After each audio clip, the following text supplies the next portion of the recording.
Welcome back, coders, to another episode of the Code Word. We wanted to. Well, I'm here with three guests today. Well, Dylan, Adam, and Brent, a good friend of mine who has his own channel. Say what's up, everybody. Hello. Hey, I was like, is somebody gonna go after me? Your turn, Adam. Never mind. They can't see you if you don't talk. You just don't talk at all. Okay, that's fine.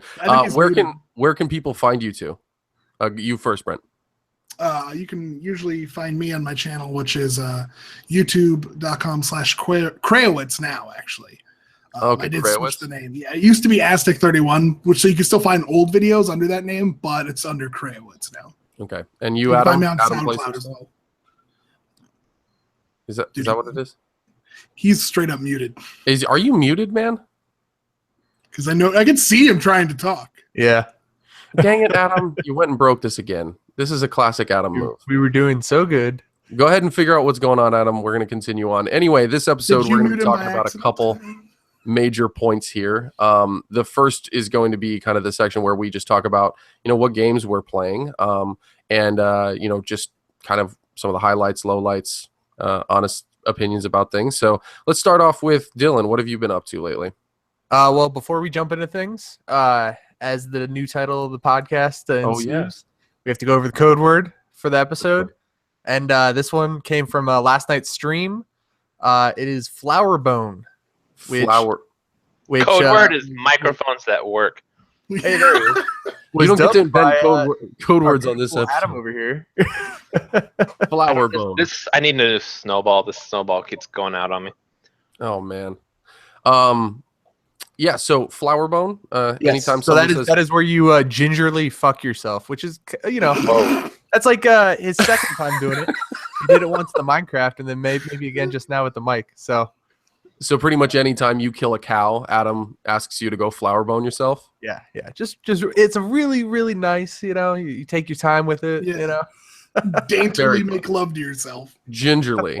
Be careful there. Don't want to go in too hard. Keyword.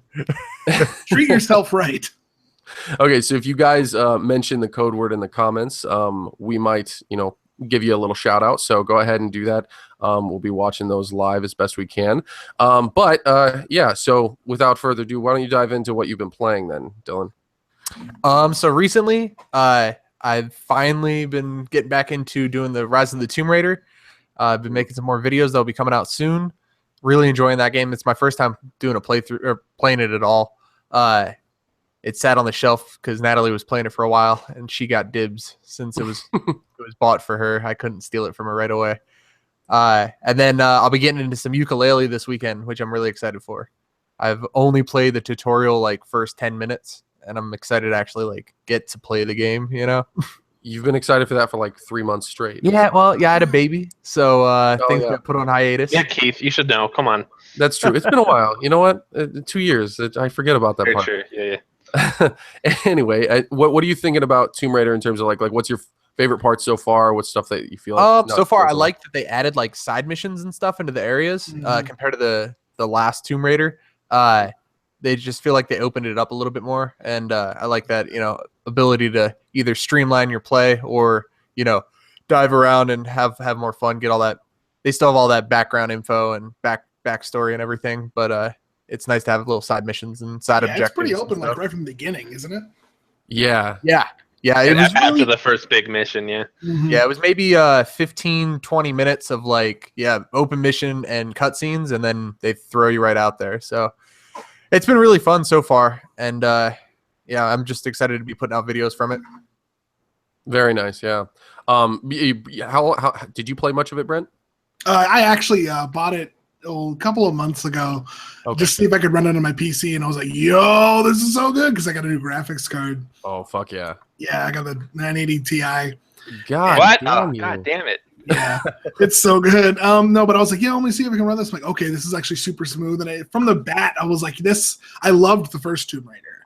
And I was like, I'm going to go and play Rise because I never got the chance. And I was like playing through it. I'm like, yo, this is pretty fun. But then I ended up just like, I had like minor frame rate problems and it ended up being how the game was built, not so much my card. So I was just like, and I kind of fell out because I was trying to fix a bunch of things. And I ended up just not playing it after a while. But I was like, this is super good. But I just, I'm having so many problems with this. Why? No, I know what you mean. It was one of those games that like scales on really weird hardware. Like, right. Yeah. It was like you need to build this way for it to run perfectly. Otherwise, these settings on this card will make this run like weird. It'll have weird hiccups. And God forbid you turned on Tress effects. Oh, right. No, I did. I had everything on Ultra, and I was like, this is running great. And then at certain sections where there's like snow, it was just like, no, why? Like it would never drop below 30, but going from 60 to 30 is a huge thing. It makes you feel weird after a while. No, for sure. I loved the first game. I think the sequel is like leaps and bounds better, which is crazy. Yeah, so definitely improvement. Adam, did you play the whole thing? No, I actually got up to the point where it kind of opens up. I got a little like flustered and I stopped. Jesus. Oh, geez, I can't play this game. It wasn't that I needed guidance. It was just more of just like there was so much to do, and I'm like, I'd already played through the whole big mission to get to that point, so I was like, I'll just take a break. And then it did that thing where it turns into like a day, and then a couple days, and then a week and a month, and I haven't touched it since. I'll get back into it. I was enjoying it. I like it. Like Brent said, I like the first one, or I think it was Brent said it. I love the first one. It was fun. I told you this before. It's all these games I always start. I get through the tutorial, and then I never touch again. Yeah, it happens with me all the time. Yeah. You're never gonna play Mass Effect again. I know that. That's okay though. I'll play it sometime. Dude, I'm trying to force Jeremy so bad to play it, or at least me play it on the show. Did he play all of the other ones? I thought he did. He doesn't like any of them. He's never played any single one. Well, Jeremy. The thing is, I was like, he does it because it pisses me off. But I'm like, listen, I will play just Mass Effect 2. That's all we need. It's Mass Effect 2, and you will love this damn thing. I swear to God. Oh fuck yeah, Mass Effect 2 is incredible. He's my favorite. I love Mass Effect 2. I like 1, but 1 really doesn't hold up in any real sense other than story. Holy shit. Mass Effect 2 was leaps and bounds better gameplay and story-wise, and Mass Effect 3 was really good gameplay-wise, but the story started trailing off. It's really good character story-wise, but main plot is where it starts plummeting. It gets a little too convoluted. If exactly. It's the thing that everyone thinks it is, or the theory that everyone then it's really cool, but it's but exactly. But it wasn't that. But the thing was, it's still a great game. It's just the thing is, like mechanically, it was awesome. It was really fun to play, and the side character stories were so good. Fuck Tali. Dude, Tali's my girl. Anyways, like, we're gonna get off. Let's slow down there. Someday we'll do a Mass Effect only podcast. That is. They keep going. Anyway, what else, Dylan? Is that pretty much it? Just gearing up, finishing up that Civ Rev series that I'm putting out. I'll be firing up another older game, the Fable 2. I think I'm gonna play through. Nice. And just try to have one old 360 game going all at once. You know what I mean? Yeah, I like to touch back to games that I like to play like 5 or 6 times. Yep. No, for sure. And the backwards compatible games on Xbox One run really, really well. Yeah, and I picked it up on the sale. I think I picked it up for like $3, so I can't argue with that. Can't go wrong. Shit. What about you, Brent? What have you been playing so far? Recently, it happens to be an indie title right now, but it's Strafe. And Strafe is what I've been playing most recently. And it's not bad. I was for $19.96 for it being the price, literally. It's not bad. It's essentially what I wanted. It's a roguelike first-person shooter in a la Quake. Oh, yeah. Yeah, and it plays well. Soundtrack's really good, too. I love the aesthetic of it. Only big gripe I have right now is which I hope they fix because they've been patching it all the time, which is cool. The only big gripe I have with it at the moment is enemies don't have sounds other than when they're first activated and when they're right next to you. That's creepy as hell. Yeah, which is creepy, but it's also really annoying. So you'll be sitting there trying to run from a group of dudes and you don't know if they're behind you or not unless you turn around and then they're in mid swing and then they make a noise. It's super annoying that you can't hear anything until they get to you. Wow, this is definitely like a nostalgia trip type game, though. It looks awesome. No, yeah, it's super good. And like the trailers they did for it were awesome. Yeah, they look like real, like cheesy 80s, 90s. Oh, and the best thing in that game, though, like if you play the tutorial, it's straight up got like a VHS filter while you're playing it, and it looks great. Like it's super cool. I wish they actually had the option to have that on regularly, but it's still pretty good for what it is. For $19.96, it's good. I think it's a good buy. Yeah, it is $19.90. What the fuck? Because it was 1996 was their like whole shtick.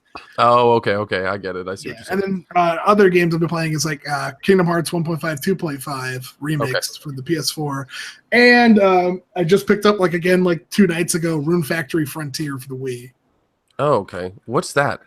It's Harvest Moon with light RPG elements, like being able to craft weapons and fight monsters and stuff on top of doing farming and relationships. Oh, good. Huh. That would make that series a lot more approachable for me. Yeah, that's like if you play Stardew Valley, it's that, but it's not as good as Stardew Valley because Stardew Valley is the best right now.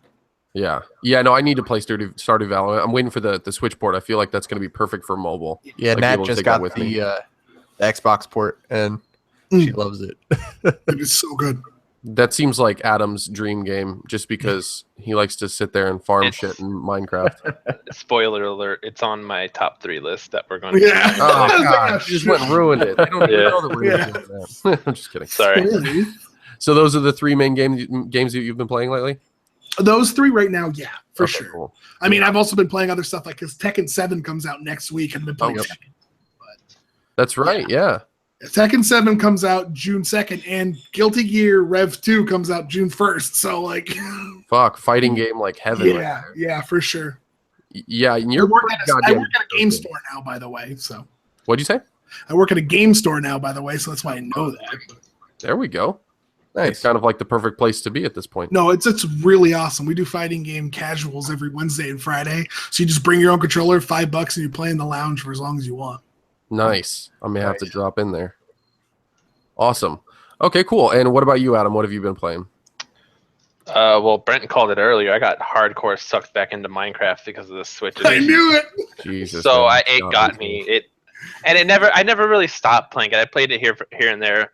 Jeremy likes to play it with mods, but the more we play with the mods, as much as I enjoy them, I like vanilla. The vanilla just speaks to me, and after picking up on the Switch, and now I'm playing at work. I'm playing on the couch instead of watching TV. I just got sucked back in. Yeah. Other than that, I'm still cleaning up on Mario Kart. I would be playing ARMS if that was out already, because that was fun. June 16th, isn't it? We'll get to that later. Yeah, just a little bit here. Other than that,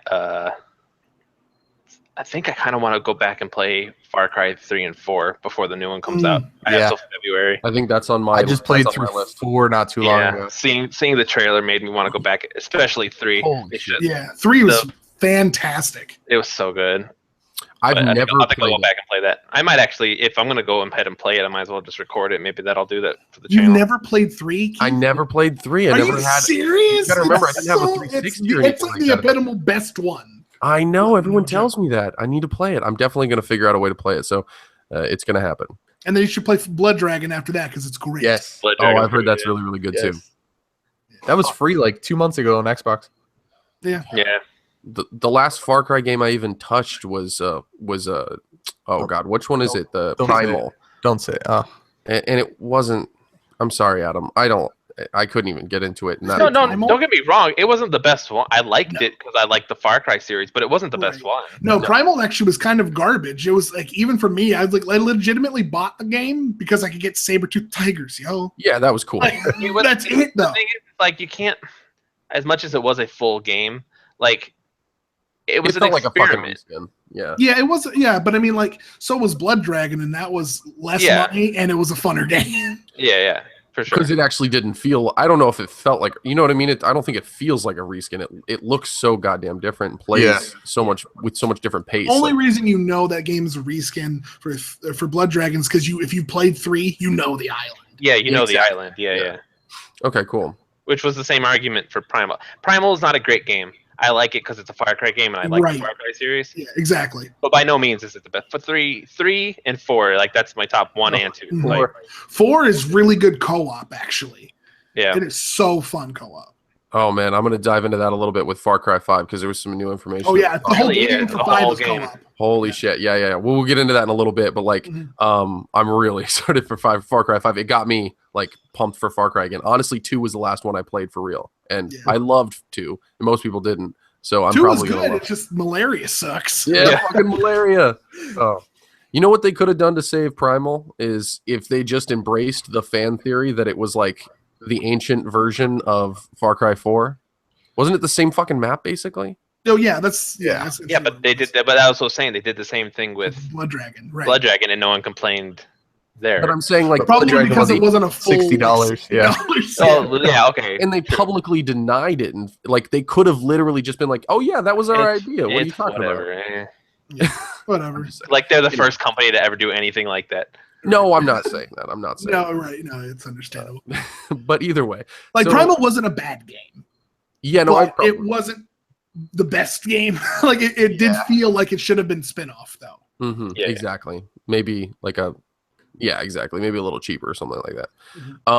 Yeah, no, I've been playing Mario Kart, of course. Trying to get to 4,000 again, like I was on the Wii U. Not even close yet. I'll be there though. I'm gonna do a live stream. Literally just time. What was that? It's literally just gonna take time. Yeah, exactly, because they can't beat me on there. It's okay.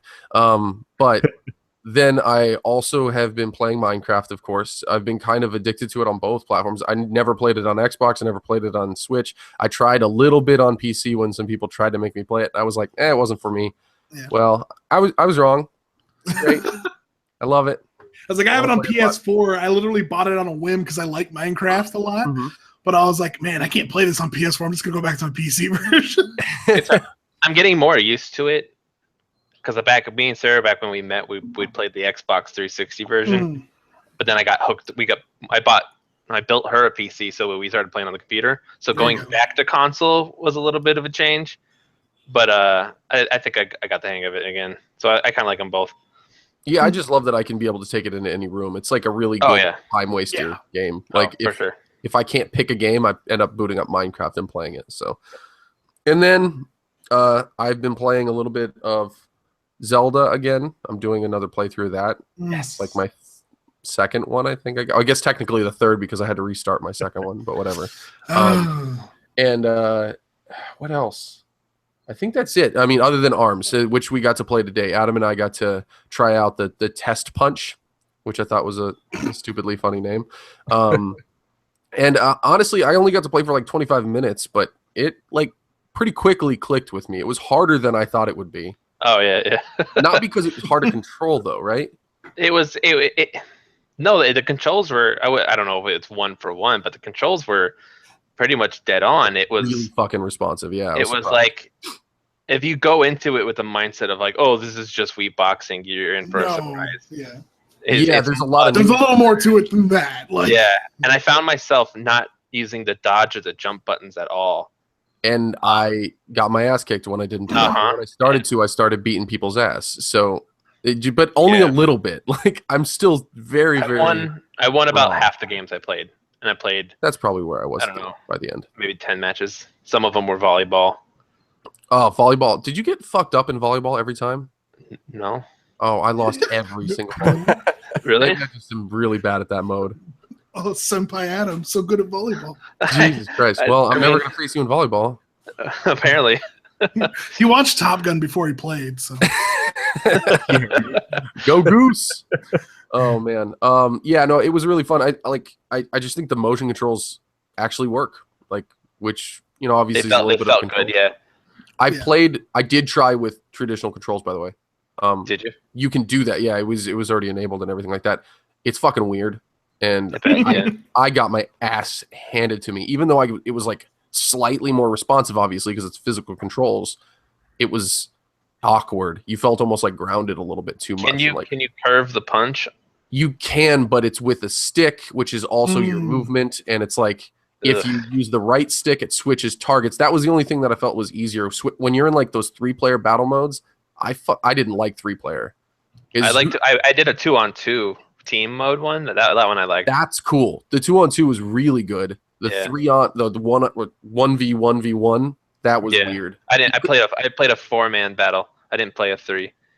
Yeah, okay. I played a couple 3s. I don't know why I got stuck in some 3s, but I did. 1-on-1 felt great. It's like slower paced than you think it would be, but there's a lot going on. I assumed this was going to be like hectic, but it was actually pretty chill. There's a lot of measuring. Like you're like sitting there like, punch. How do I dodge this guy? Okay, block. Okay, and then hopefully don't fucking grab you. So I'm happy with it. So far, so good, and it looks great. Runs really great. So. I want to play it. I think there's a demo tomorrow, and then next Friday, next Saturday. So I think I'll probably play it again. Oh, cool. I guess I will be able to play next weekend. Then I'll probably do a live stream of that. That'll be awesome. Yeah, just try to get that live, and so everybody can watch a little bit about what that's all about, because I think it'll be a bigger hit than I was expecting. Before we switch, just last night, who'd you play as? Sorry, I played as all of them. Did you play? I didn't. Yeah, I stuck with Min Min and Ribbon Girl. There was no Twintel. Twintel I was like, his ass sells arms, yo. I was so upset that she was, because I was like, all right, I want to play her, and she wasn't in there. Twintel, yeah, she looks incredible. I can't wait to play her. Sells arms. Yeah. I actually found myself liking Master Mummy the best, which is weird. I didn't expect to like him at all. I didn't even attempt to try him. His fucking giant like hammer fist things, they're just devastating because they just knock punches out of the way. It's fucking awesome. It's so great. I had a lot of fun. I want to play more. Like immediately when I like ran out of time, I was just like, I wish I could play more. I wish I could keep going. Yeah, exactly. So it was a good time. Any questions you guys have about it? Not right now, no. I mean, I don't have a Switch, so I can't even expect to get it at the moment. Well, it looks interesting. Like I could see where it could actually get like competitive, because I see where I could actually want to play it. Yeah, like I would definitely love to play it, but I'm not going to be able to get it. So I see what you're saying. Yeah. You know. No, I mean, well, you're gonna have to come over and play it with us then sometime. I would be so down. That would be fun. Cool. Yeah, I think that wraps up the section where we're just talking about what we've been playing. The next section we wanted to go into is a little bit about indie games. We'll start off with some of the upcoming indie games, things that we're hyped about, things that we want more information about, things like that, and then we'll go into Monster a top Hunter an indie game. What was that? I said, is Monster Hunter an indie game? No, sorry, man. Damn it.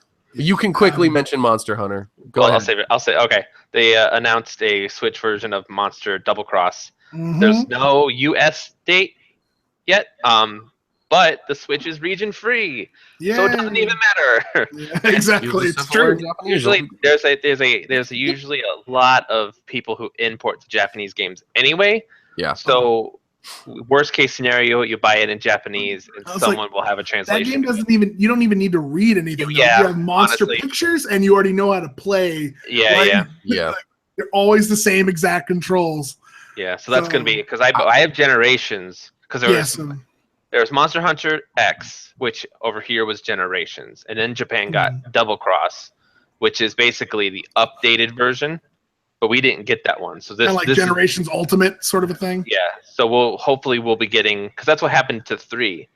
Yeah. We didn't get 3, but we got 3 Ultimate, which was the updated version of 3. So I'm hoping America sees a release, especially as much as the Switch is selling. They'd be stupid not to. I would guarantee it, because the Wii U sold 14 million copies, units total, 13 maybe, like whatever it was. And I think the Monster Hunter actually sold like almost 800,000 copies. So it's wow.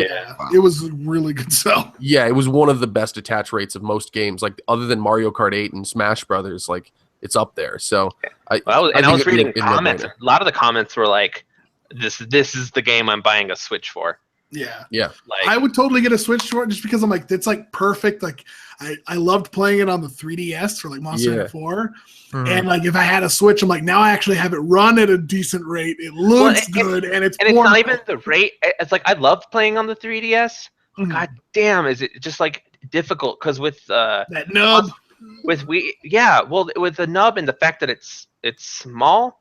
I remember when I was playing on my 3DS XL, the original XL, I had the Circle Pro attachment, which made the Game Boy like this big, which was great. But then when I got the new XL, everything came in, and it just hurts my hands. But I haven't had a problem with that on the Switch yet. It hurts my hands. It hurts them. But I'm excited, so we can go back into indies. I just wanted to say that. Yeah. Last point though, like I think you're right though. Like the 3DS version of Monster Hunter XX, the thing that you could do is you could all go into the same room with a bunch of your friends and play that game locally, like together. Yeah, but still have that, which like you can still do with the Switch. Yeah, exactly. Yeah. So it like keeps that alive, and it's also a full console if you need it to be. So like it's a good place for that game, I think. Cool. Well, then let's jump into indie games. Like, are there any specific indie games that you guys are like really looking forward to coming up in the next couple months here? That one you showed me. Oh yeah, what's that golf story? Golf story. Yeah, from what I can tell, you might have to link it in the description of the stream, but it looked like a weird mix of like a golf simulator meets Stardew Valley, and I know that doesn't make any sense. A little bit no, that's actually kind of awesome. Yeah. But like there was like I saw like chatting between characters, so it looks like it's like character based as well as story. Like there's a golf game in it. And then, like, at one point, he was, like, trimming bushes around the course. So I can't tell if, like, you own the golf course. Like, you run it. You are the golf course. Like, that'd be great. Like, Stardew Valley, but instead of a farm, you run a golf course. Yeah. No, I think it's more than that. It sounds almost like a golf adventure game. Like, like so mixed with a little bit Zelda. Like, you go to different golf courses and, like, there's different, challenges and shit like that. But yeah, I mean, there's actually like a whole golf simulator in there in like 8 or 16-bit glory, which is kind of crazy. It looks cool. I'm glad you sent that over because I don't even know if I would have heard about that game. Dude, it was just like it came up in one of my Twitter feeds, and I was just like, golf story on the Switch. I mean, I'll click it, and then I was like, I don't like golf. Why am I watching this? In about 10 seconds, and I'm like, I'm getting this game. Yeah, it looks interesting. It's different. I'll say that. So it looks pretty cool. So that's my upcoming one on my list. Very nice. What about you, Dylan? Any indie games that you've got your eye on? You know me, I'm waiting for those big boys. I don't mess around with the indies as much. Wow, so elitist. Yeah. Well, I only have such a big budget. All right. Dude, indie games cost like $3. Exactly. That's the trick. Okay. But if I buy all the indie games I want, that's like 2 or 3 big games. All right. I gotta save my money. This is big year. They only the really shitty ones cost $3. Yeah. Oh man, I got this puzzle game that's just blocks. Oh. It's called Box Bitch. Yeah. Box my favorite. Are you kidding Sequel me? to Box So Boy. what you do is you have a box, and if it doesn't do what you want, you use the Wii motion controls and slap the shit out. I'd play that game. That would be funner than half the things you actually get. But then it would have like this ridiculous existential storyline about like how it's actually got a troubled past, and it gets super deep, and then you're like, okay, what the. Dude, you're like describing my ideal game right there. Yeah, that'd be great. The fuck? I'd play that. I'd pay $3 for that. Right? I'd pay 14 cents for that. Yeah. No, yeah, that's definitely on the list. I'm surprised, Adam, you didn't say Cuphead. Because Cuphead's never coming out. Right, yeah. It keeps getting pushed I don't know how many times. I honestly forget about so Cuphead. Cool looking, but man, it just never comes out. It's never coming out. I think there's going to be a release date at E3. I think that's. There was a release date at the last one, wasn't there? And that didn't happen. No, there was a target window. It's never coming out. A target. Relax, man. It's an indie game. The shit gets delayed. Yeah. Thanks, Mighty Number 9. Anyways, have you seen Cuphead, Dylan? By the way, no. I'm looking at it right now. That's something you should look into. Fucking cool. It's like it's a side-scroller bullet hell, but like done in like 40s cartoon style. Really? Hand-drawn animation. Yeah, it's actually hand-drawn animation with all the animation cells on different layers. Oh yeah, it's gorgeous. It looks so fucking good. It looks so fucking good. And that was supposed to come out like a year ago. Yeah. Jeez. And then the next one that the game I'm looking forward is it's not SteamWorld Dig. What's the second? SteamWorld Dig 2. I guess I just called it 2. SteamWorld I thought Dig. it was like SteamWorld. I forgot there was like SteamWorld Heist and stuff like that. Well, yeah, there's like it's SteamWorld something else, isn't it? I think it's SteamWorld Dig 2. 2. I think they just called it SteamWorld Dig 2. But I like, as you'll see, that's on my list, and like the first one is, and number 2 is it's an instant buy. Like I played the other one. The first one was fun, yeah. Yeah, I love it. I like it more than I think most people do, and I don't know. I feel bad because I have that game. I have not touched it. Oh, you should definitely Give play it a it. shot. It's great. Yeah. Like I own it on my PS4. I got it for free, but I just never touched it. It's got a little bit of Spelunky vibe in the sense that you're like in yeah. cave. Like it's like after I actually saw videos on it, I was like, this actually looks really cool. I don't know why I didn't touch it, but I just back to it. It's one of those games where like because it's the digging that you do through is all, it's not randomized, but it's procedurally generated, so it's new each time, but it's the only version of that felt like it still had a cohesive story and plot that you were able to follow, and it didn't feel like bullshit. You know what I mean? It felt like really cohesive, and that was impressive to me, especially because it was a team of like 7 people. So that's always. And if I recall, correct me if I'm wrong, it had like a Metroid element where like you would get these upgrades that would help you dig either further or dig into different materials or stuff like that. It's almost got like the Minecraft vibe where you keep coming up for air and kind of rebuilding what you've got and getting new stuff and going back down and finding new cool stuff. Yeah. What was that? It's like kind of like Terraria. Yeah. Well, Terraria is really good. That's one. I'd love to play that. But I'll come back to that in a bit. Cool. Well, then that leads me to you, Brent. What's the indie game on the horizon that you want to play? There's one. I don't know if it's actually going to get a release date because I've been waiting for this game forever. But I'll go. The game's called Ghost Song. Ghost Song is so legit. Like I would link it in chat or something. I don't know if that works. Yeah, if you can. Yeah, hold on. Let me just go ahead and let's look at the website or something. That's fine. Oh, this looks cool, dude! It's the art style's cool. I know. Man. Yeah. Oh, I've seen this. Didn't it have a Kickstarter or something? Yeah, I probably showed you a while back about it. I was like, dude, this game, like, because nobody heard it. And I was like, yo, this looks legit. Still not out yet. I've been following the developer, and he's still working on it. But it's just like a really cool looking, like, the vibe for like the setting is very Dark Soulsy, like the future, but it plays like Super Metroid. Yeah, that's what it looks like. Yeah, and it's so nice looking. Like all the animations look really good. The gameplay looks super fun. Like he's been showing off. Like there was like a beta test you could get into, but I never got into it because I didn't like pay into the game at the time that it was happening. Yeah. Well, no, like, man, dude, it looks really awesome. The art is incredible. Yeah, and it's all one guy. Really? Yeah, it's one dude who's doing it. Wow. Yeah, no, it's super cool. But like the one game that I technically it's indie, but I mean it's really not. But I paid $125 for it, so damn it, I'm going to mention it, which is Bloodstained. Bloodstained. I knew you were going to say that. Dude, of course, dude. Come on. I actually played it. I have the demo here, but like, is that something you got from backing it? Well, if you paid $60 for backing it, like you got the E3 demo they brought, and since I paid $125, they're like, yeah, here you go. Like, nice. Well, because I'm getting it on. Yeah, I'm getting the PC version, and then I got the PS4 version as well, like a physical copy. Nice. Because I wanted to have something on a shelf, you know. Yeah, the box art and everything. I mean, anybody could like essentially borrow that version because I'll have it on the PC. Yeah, I might wait because back when the Switch press conference, when they were showing bigger pictures of that like sheet of like, ooh, here are all the games coming to the Switch. I believe Bloodstained was actually. It is actually, yeah, because they originally had a Wii. They were like, well, we're gonna put it on the Wii U, and then like, okay, well, the Wii U is getting discontinued essentially, so we're going. Anybody that wanted the Wii U version, you could upgrade to the Switch version for free. Yeah, I think I might get it on Switch. The developers of Darksiders. Yeah. They just launched the Wii U version today. Like, what the fuck? Oh, did you? Well, you know they're making a Darksiders 3, right? Yeah, no, I know. It's just kind of funny. They also, back in the day, they made a promise that they would always support the Wii U version. I appreciate that. Yeah.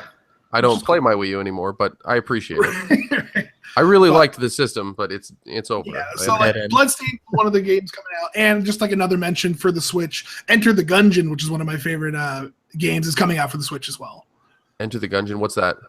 Oh gosh, are you serious? I haven't played it yet. I think I'm waiting for the Switch. It is so good. Yeah, no, when the Switch version comes out, it'll be an awesome local co-op game. But it's basically it's essentially a twin stick shooter with dodge roll mechanics and like bullet hell. It's super good, procedurally generated as well. Holy shit, this looks incredible. There's like 1 million guns in it. Isn't there a gun that shoots guns? Yeah, something like that. Yeah, if you hold a bullet and it shoots guns. Yeah, that is. Oh, that's amazing. Yeah. And one of my favorite guns was actually from Aqua Teen Hunger Force. It's called the Quad Laser. It's what the Moonanites use. It shoots just this big square that shoots. It's a big square. Oh my god. It's just a big, really slow moving square. And it's just like if it hits something, it destroys it, like it did in the show. But it's in the game. So. I just went from zero knowledge of this game to 100% excited for it. So I'm ready. It's super. Yeah, it's coming out for the Switch. I was super happy that they're doing it. It's like because I love it on my PC, but they're like, "Yo, we're bringing it up to all these systems." Like, "Yo, it's coming for the Switch." I'm like, "Awesome! That's another game that's going to be good for that system." Yeah, exactly. Any indie game is good for this. I'm starting to realize that the Switch, like, is just an indie machine, which is cool. It's a good platform for it. Well, because apparently it's actually really easy to port stuff to it. So yeah. From what I can tell, most like common indie development tools are already supported on it, and like the actual architecture is like easy to port over to, and their tools are there. Yeah. That's good stuff. I mean, this is another game where like I'm like all about it. Couch co-op. Can you pop another person into it and everything? Yeah, it's literally like it's the same screen couch co-op, but like it's you and a friend. Like you pick like any of the 4 characters essentially. Okay. Unless you lock more, and then the second character comes in. He's just like this regular robed dude. But the thing that's cool is like he has his own ability where he can res the first player if he gets a thing. If not, he has more damage just being by himself if he's the second player. Very nice. Yeah, Very it's like nice. second player no more or whatever it's called. So he gets better damage instead of being like the protagonist. Dude, that looks awesome. It's a super fun game. Well, I'm gonna play that too. God damn it, I'm gonna buy all of the damn game. Yeah, this always happens to me. Okay, I don't think I have anything else to bring. Anybody else have any other games they want to touch on before we move on? Nope. Cool. Well, then let's dive into it. Let's start with our top 3 indie games ever. I think we're gonna go around the room. Start with number 3 and kind of share our number 3, and then we'll just keep working our way up to number 1. I'm gonna go ahead and start with you, Dylan. What's your number 3 pick? So I chose Castle Storm for this. All right, it's by Zen Studios, and I know they've been making games for like 10 years or so, but they're all mostly pinball games. And don't shake your head. I love the pinball. Pinball's actually really good. They're good pinball games. I've played a few, but so I still consider it indie-ish at least. No, they're indie. I played the bejesus out of that game on the Xbox One. So nice. What's that one? I've never played Castle Storm, so what's like the it's what do they call it? Oh wait. You've played it. We talked about it. It's where you send troops. It's just I know I have played Castle Storm. I had it on what's this? I had it on Wii U. Never mind. There's a name for the style. Never mind, get the shit out of here. Fuck it. Yeah, it's like kind of like a mix of I don't know, like a roguelike game, but also I don't know, like Angry Birds? It's like Stick Wars. If you guys have ever played Stick Wars on like mobile or old Flash games. Okay. Yeah. Yeah. It's just a pretty version of Stick Wars with the little mini missions that are like little and like worms and stuff like that. Yeah, like those kinds of games. Yeah. Like tactics. There's a name for it, and it's completely eluding me right now. Probably. Not happening tonight. That's a good choice. Okay. And what was it that you liked so much about that one? It's obviously repetitive, but it grows like units and stuff throughout the campaign, and then there's multiplayer, and I played the crap out of the multiplayer for no reason at all. Yeah, the multiplayer is fun actually. Games like that, when they hook me, man, I'll put in that time. You got your money's worth for that one. Yeah, cool. Definitely got my money's worth. Awesome. What about you, Adam? What's your number 3? My number 3. Let's see. I have my little list. It's technically a tie. Wait, because I couldn't. Because I have 4. You fucking cheater! God damn it! Hold on, dude. I've got like 5, and I don't know which one to put in the 3. The problem is like they're not the same kind of game, but they're similar enough that I just couldn't pick.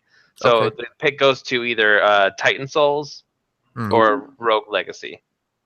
Yeah. Oh, those are different. Both of those games I just I tore through hard for a long time. If I had to give it to one, I'd probably give it to Rogue Legacy, considering I've beaten it multiple times, as opposed to Titan Souls, where it's like I beat it once and I'm like, I'm good. I don't think that's a super replayable game. It's okay. Well, because it's like once you play it once, unless you're a speedrunner. Yeah. Like, once you play it once, you've played it. But so I'll give it to Rogue Legacy, to be fair. That game beat my ass. Titan Souls beat my ass. Yeah, I never played Rogue Legacy. Rogue Legacy is so good. It is really good. Yeah. I just played a little bit with you, Adam, so I don't know much about it. Yeah, but yeah, the good choices. What about you, Brent? So we're doing the number 3, right? Number 3, yeah. Okay, number 3. It's like, dude, it's super tied because they're all up there, but every single one I'm naming off is a different genre. So I'm like, so I'm probably just gonna put this up there because I'm gonna put my top 3 into like stuff I put the most time in and probably enjoyment total. So surprisingly, my number 3 is Stardew Valley. Oh wow! Now Stardew Valley, I'm not saying like Stardew Valley is super good. Oh my god, I put so much time in that game, and I actually kind of messed myself up with it because like my whole thing is like get into this game, make a farm, fight dudes, get the girl, and then just have a waifu and stuff while I'm farming. And I legitimately went with one girl all the way up to where I'm about to marry her, and then I was like, you know what? I don't even want her anymore. So I started with another chick. Which girl? The first one I had was Leah. You went with Leah. I went with Abigail because I really liked her, but then is Abigail the black-haired one? Yeah, that's what I went with next. That's one, the one I'm working on now. She's the best waifu. It is exactly because I was like, it was literally this. I'm like, I like Leah because she's kind of cute and stuff like that. But then she starts going into her art thing. I'm like, cool, and then she starts getting to like the whole like living in the woods spiritual kind of chick, and I was like, and then as soon as like Abigail's like, I like video games, I'm like, done, and then I went again. So like literally amazing. One of her big things is to help her beat a sub game in the game, like at least one level. So I was like, dude, I'm done. This is her. Dude, that's perfect. Yeah, Stardew Valley is probably my number 3. One of the nights you like meet her in the cemetery. Yeah, she's great. Don't spoil it too much. No, it's not a spoiler. It's not. It's like if you're gonna work your way towards it, you're gonna automatically see it. It's not too far. Yeah. Okay, good, cool. No, that's one that I like need to play because I think I'm gonna get really goddamn. It's addicting. Yeah. if you're getting hooked to Minecraft, you're more than likely. Yeah. Well, yeah, and it has that like that relationship, almost story building thing that you don't have in Minecraft. Yeah. Sure. So it seems like the perfect blend of everything. So I'm super excited. Awesome choice. I think that's a really good choice. My number 3 is Bastion, which so good. Oh God! Like, didn't I show you that game a long time ago? Yes, I wanted to thank you, Brent. Like, you introduced me to that game. I ended up like I didn't have a console that I could buy it on at the time, so I bought it on my phone of all things. Oh wow! And I played through the entire thing mobile. That game is so good, it doesn't fucking matter if the controls aren't great. Yeah. Nobody heard my joke. Okay. No, what'd you say? You said you bought it on your phone. I was like, fucking casual. Well, I casually beat the fuck out of that game. Yeah. So I enjoyed the hell out of it. It was amazing. Like it's got such a good story. Such a good story. And that soundtrack, yo. Oh my God. I still listen to it. I didn't hate that. What's the other one they did with the talking sword? Transistor? That one. I like Transistor better. Transistor was really good. Starting out was kind of like, but then it just really grows on you. I haven't played Transistor. That's definitely if you like Bastion, you'll like Transistor. But I will say the combat is you can't really play it as Bastion's a straight up hack and slash action RPG game. essentially. No, that one's a lot more tactical. Yeah, which is probably why I like it. Yeah, I'm pretty because you can slow down literally and like look at what you need to do. Like because you can kind of like freeze time and like plan things out, right? Basically. Yeah, that's real cool. You do like really cool abilities though, because you play everything out and then you're like go the bam, bam, bam, bam, bam. I'm like it's super cool to see it all play out. Yeah. No, I'm excited. I'll play that one eventually. I definitely need to get that one in there just because I know that developer is just gold, and I think Super Giant Games, and they're also coming out with a new game called I think what was it called? It's like starts with Prey or something like that. I don't know. No, it's not Prey, but like starts with a P. It's Pyre. That's what it is. Pyre. Yeah, okay. Pyre, Yeah. No, it's an anagram for Prey. Yeah. I need to play Prey, but that's a totally side subject. I've heard that's great. That's not an indie game. No, it's not. So we're not talking. Kind of is. Yeah, kind of. So that's our number 3s. What's your number 2, Dylan? Number 2, gonna go with Flame in the Flood. He's pulling out some names I don't even know. Flood, I think is the developer. It's like you guys know the game? Have you seen I'm looking it up right now. I'm looking it up. It's like a roguelike survival where you have to travel in a river. Oh, I remember this one. Yeah. And then like you stop off at little areas and you have to collect to survive. I remember seeing this. I don't know why I ever played it. This looks amazing. Natalie's played it more than I have. I bought it for her, and I played off her account a few times, and it's really fun. There's a story to it once you get good at it, but it's definitely a steep learning curve. That's for sure. I might have to look into this one. Yeah. Yeah, it's worth the money for sure. And I feel like it was the very first game that developer put out, Molasses Flood, and I thought they did a good job. And that one also had a great soundtrack. It was like a country-esque. I forget the guy's name, but it was like a modern country soundtrack that was really, really good. Cool. Nice. Dude, this fucking wolf design that I'm looking at is like the coolest shit ever. Yeah, it's really cool design, and like I like the whole idea where you have to fight in the different areas, and then you might get fucked over if you like take the wrong turn on the river, and just everything's worthless then. Dude, it's really fun. That's super cool, actually. Yeah. Shit, how have we not heard about this? Reagan. I have. I didn't remember the name, but I've seen video of it. I remember thinking like this looks really cool, and then it just kind of fell off the radar. That's really cool. Okay, awesome. It was like last fall we got it. Yeah. And, they've done some updates to it and stuff, but it's still pretty much the same thing. Shit, it's on Steam for $15. I might grab that. Yeah, shit. Well, I'm glad you brought that one up because I'm going to play that game. Yes, definitely. I thought you'd like that. Good choice. Okay. Well, what about you, Adam? Number 2. Number 2, and again, I'm kind of fucking cheater on the fence. No, this isn't a tie. It's more of just like I'm trying to figure out which one's first and which one's second. I'm gonna go with Stardew. Okay. For all the reasons Brent said, I sunk so much time into it. Sarah sunk so much time into it. I'm going to get it on the Switch and sink more time into it. I think the only reason I'm giving it my second position is because, and it sounds like a petty reason, is that there's really no end. It plays for a long time. You can't technically really beat it. I mean, you can, but... You can, but yeah, it narratively, it's like, I don't know. Kind of like life. It's a long game. So as much as I'd love it, ends and it's all over. Yeah. You create your own leaves story. you with that empty feeling. Everything keeps going forever and ever. I like it.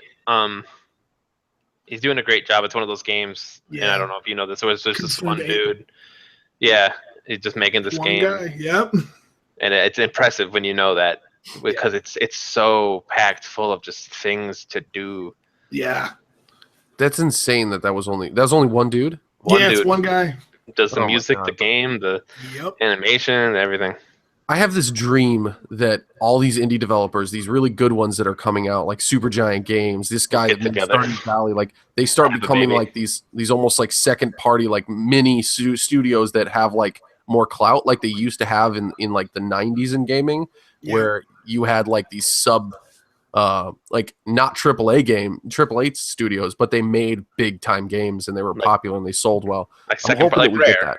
The second party, like the Rare. More second party stuff. They're making AAA games, but on small budgets for the AAA companies. Yeah, exactly. No, I'd love to see that. I'm really hoping that games like this really like show people that you don't have to make the 13th this iteration of the same game. Let's make something fresh, something. Well, I think that's why these games succeed so well most of the time. Man, we want the new games. They're not making just big budget cutscene pieces. Yeah, exactly. They mean something. You actually get connected to them in like long and meaningful ways, which is cool. Right. Like the first thing is like, oh, this game plays well. Wow, this is super fun to play. Yeah. Exactly. And that's all you're thinking about. You're not like worried about all the production value. It's like just this is fun. Like it can also look really cool because it's different, but like the big part is like, wow, this is actually really fun. Like exactly. A lot of these games. Those surprises are coming more common, which is good. Yeah. So on to you, Brent, number 2. All right. So sadly, I also have number 2s contending really hard. And I kind of want to just mention both of them, but like I will make a definitive. I know which one I definitively want at this point. But like it's like a close second for me, like real close second was Terraria because I love that game. But my definitive number 2 is Salt and Sanctuary. Yeah. Salt and Sanctuary. It's like 2D scrollers, Dark Souls. It's 2D. Yeah, it's 2D Dark Souls, but like, dude, it is so good. Yeah. I played the crap out of that game. It was by the only other game that I remember them making, like the developers, is a game called The Dishwasher Dead Samurai. Is that them? Yeah, that's them. Oh, I didn't know that. Yeah. Yeah. That was one of those Xbox arcade games back in the day. Xbox 360 arcade game. Yeah. The art in this game is spectacular. It's really good, it's super cool. Very moody and atmospheric. Yeah. Yeah. That's why like the Dark Souls vibe was perfect for them. Because that game man. Straight like gray and black.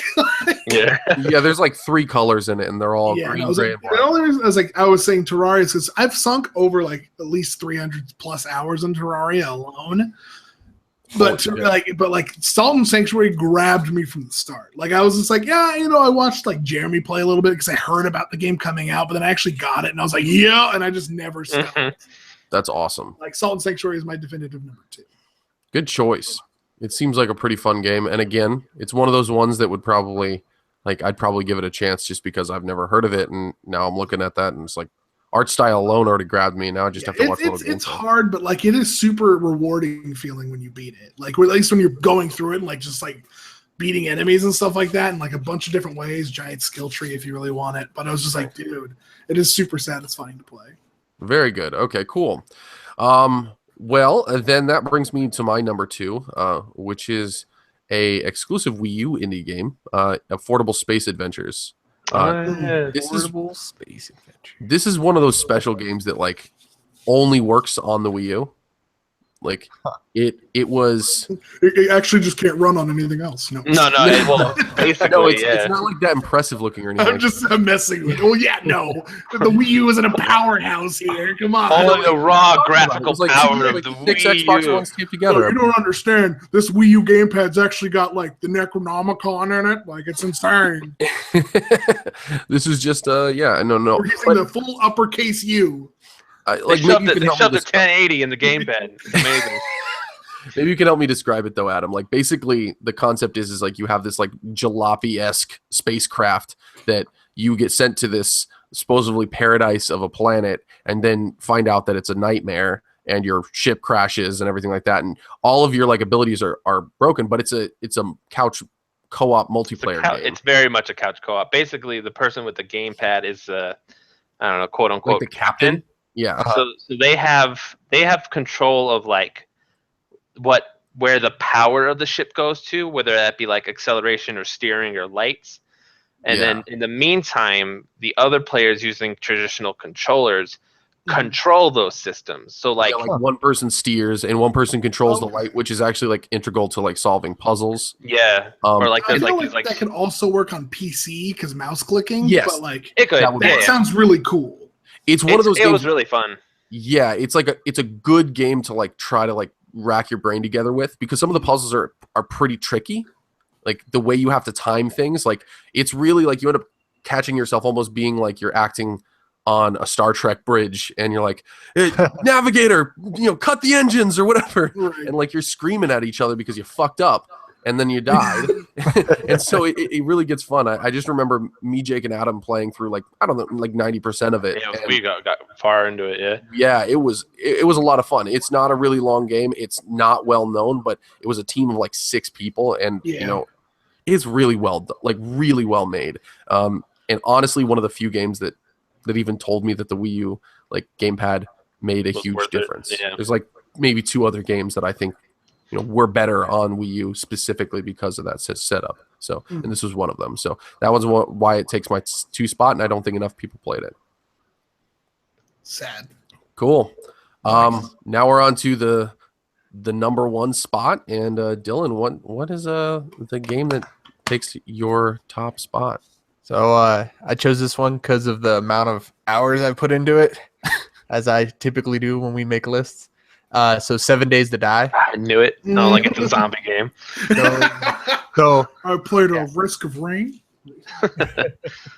So, but yeah, I've put ridiculous amount of hours on the PC and on the Xbox One into this game.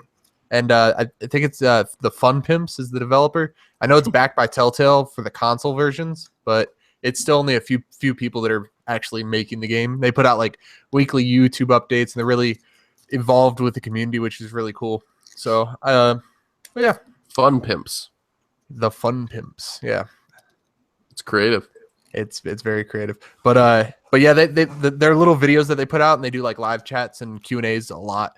So you always know what's trying to be pushed out for especially for the PC version, for updates and stuff like that. So what is it that makes that one special out of like all of the zombie games slash? So I like that it's still the voxel based building. So like it's very everything's a cube. So like, but it's not like Minecraft where you can just build outward forever. Like they put in some physics, and you have to have braces, and you can only go, I think it's like 8 blocks out and stuff like that without pillars and all that stuff, all that kind of design. So it makes you really think about your defenses, and then it's a survival game. So I love it. Anything you can collect resources in, I think. Yeah, I like scavenging. I typically play with Natalie, and she likes to build, and I just scavenge and bring her all the goodies, and then all right. Now that we've got all this stuff, and then one confrontation, and you lose it all. Yeah, right. That was like Rust for me. Oh my god. Oh yeah. Shit. Love the idea, but man, that sucked. Yeah, Rust was tough. All this work and then just all gone. Like, oh man, I spent 18 hours and I finally built guns, and I've got this huge like wooden palace, and then like one guy shoots you and steals it all. Oh man, that's fucked Or up. the mechanic that was really bad was like think your wood would eventually rot away. Yep. Which was stupid. Oh my god. Yeah. But with 7 Days to Die, I mean, we've in one world we've put probably 60 plus hours into just one world. Nice. Where once you get a system down, and then it turns into more of the creative building kind of stuff, where you can get really have room to play, insane with your designs and all that. Yeah. Make a house a home. What's that? Make a house a home. Yeah. Yeah. But I mean, you can always crank up the difficulty and then really just go straight into the zombie survival. So it's nice to have both aspects when it comes to a game like that. For me, that's true. Yeah. Well, cool. No, that sounds like. I mean, again, you've been trying to get me to play that for a long time, so I probably will eventually with you. I'm down. I'll try it. Why not? Boom. What about you, Adam? My top pick, while technically a DLC. Okay, that was great. We're gonna go move on to Brent. He wants to put DLC as the top spot. Is bullshit. Just kidding. Go ahead. I'm giving it to Spectre Knight. Damn it! Oh no! Oh, dude, that's a really good choice, though. That was my fucking number one. Was it? I was like, dude, my number one's gonna be Shovel Knight. I feel bad, but it was so good. And as Shovel Knight is great, I'm playing like the game as a whole, though. I'm giving it to Spectre Knight because I will admit, when I started Shovel Knight, I got like 2 levels in and then just kind of lost interest for whatever reason. I don't even remember. But when I started Spectre Knight, and I blasted through that game. I ate it up. I was playing every night just because I was like, I want to beat this game. I loved it. It felt so good to play. And I haven't felt that in a long time, especially with like a side scroller kind of like platformer like that. Like Shovel Knight feels good. Shovel Knight's a good game. I'm not saying it's not a good game. I was saying Shovel Knight as a whole because they're all part of the same thing. Yeah, the treasure trove. Yeah. Well, but that's where I say yours is straight up. You like Spectre Knight the most. I ate that game. It definitely has some really cool mechanics that Shovel Knight doesn't have, but Shovel Knight has different mechanics that are kind of unique to it too. So. Yeah, it just clicked with me more than Shovel Knight. I enjoyed Shovel Knight. I'm playing it right now. Well, not this second, but I'm playing it now. Now like you lift up your hand. Now that I finished Spectre Knight, and I was like, okay, they deserve for me to go back and finish Shovel Knight. Shovel Knight. And then I got Plague Knight to do as well, but Spectre Knight was so good. Shovel Knight has one of my favorite like interlude scenes that kind of gives you background on the story when you're trying like between levels when you'll be like sleeping in the campsite and you have to catch her. I fucking love that. Yeah. It's such a little touch, but I'm like, yeah. And the fact that you can scoop up the fucking fire and put it out. Yeah. I don't. Those are stupid little touches that like don't mean anything to 90% of people, but I'm like, yeah, this is how you know this game. Somebody fucking cared about it. Yeah, that's awesome. Cool. So, well, that's a good choice. Kind of cheating, but it's a great choice. Go, Brent. That was my number one, you piece of shit. Sorry. Not Spectre Knight. Like I was saying, Shovel Knight in general. I was like, because Shovel Knight, surprisingly, I started like a year ago. Really? I was on my Let's Play channel or whatever, and I was like, you know what? Let's play Shovel Knight blind. I haven't touched it. A friend of mine really wanted me to play it, so I started like first 2 or 3 like levels, and I was having a blast. But then something always happens whenever I'm doing something came up. Yeah, exactly. And like I just never went back to it. I was like, the problem with me being like you were like you didn't get like really drawn into it, which is fine. Me, I was loving every second of it. I just never went back to it. I was like, I don't know why. I loved this. I was having a great time. The soundtrack, fucking Jake Kaufman. Mm-hmm. Oh my god. But I was just like, I just never went back to it. I was like, you know what? I owe it. Like Spectre Knight was coming out. It was out on the Switch at this point. Like Spectre Knight, because they got it first. Yeah. So I was like, you know what? I'm going to go back and play that game. And literally like the night that I went back to it, I went through all of Shovel Knight. The next day I went through all of Plague Knight. And like, I was just fucking like, this is so good. This shouldn't be as good as it is. And it's so good. Yeah. But I was like just waiting for Spectre Knight. And then like, you know, as soon as Spectre Knight came out for PC, dude, done. I went through it. I love Shovel Knight way too much. It is so good of a game. Now, I will say that I enjoyed Shovel Knight more than Plague Knight, but I like Plague Knight's story. Yeah. So I heard Plague Knight had some mechanics that were a little bit. Right. Well, you're playing through all of Shovel Knight's levels, the same levels as Shovel Knight as Plague Knight, but they're different because he doesn't have like, you know, the down stab and things like that. He has to like be able to float and do a double jump. He uses potions to like jump. Yeah, he blows stuff up with his potions. Yeah. So we get it, Keith. I'm just gonna sit here and play some Shovel Knight. Yeah. No, and I was like, this is like a fantastic game, and they're still not done with it because King Knight's not out. King Knight, which is a shame because like it's supposed to be the last one, but like deep down, I hope it's not because like all those knights are interesting characters. Yeah, I was like, they are pretty cool. I was like, I just thought it's funny because I'm like why King Knight? Like Black Knight should get his own game too. Right. Yeah. The thing is, like, why King Knight? Everybody treats him like the bitch of the internet. Like, everybody's like, yo, you suck. Yeah. That's so fucking funny. Yeah, but I was like, you know what? King Knight might, like, maybe he'll get his revenge or something. Or maybe you'll start SM when he's not gold.